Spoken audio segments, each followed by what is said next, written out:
Giant California condors are rare, but not at Cinder Mickle's home. About 15 to 20 of the giant endangered birds have recently taken a liking to the house in the city of Tehachapi and made quite a mess. Mickle's daughter, Siana Quintero of San Francisco, began posting photos of the rowdy guests on Twitter. She told the San Francisco Chronicle that the birds showed up at her mother's home sometime last weekend. The birds have trashed the deck, ruining a spa cover, decorative flags and lawn ornaments.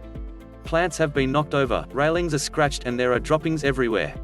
She's definitely frustrated but also is in awe of this and knows what an unusual experience this is, Quintero said of her mother.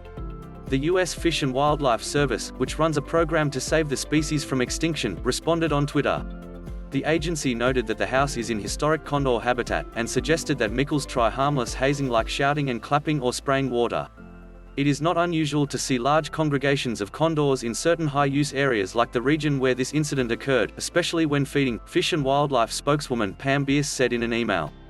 Unfortunately, they sometimes perceive houses and decks as suitable perch locations. California condors almost vanished in the 1980s before the few remaining birds were captured and placed in zoos for captive breeding. A few hundred birds are now in the wild.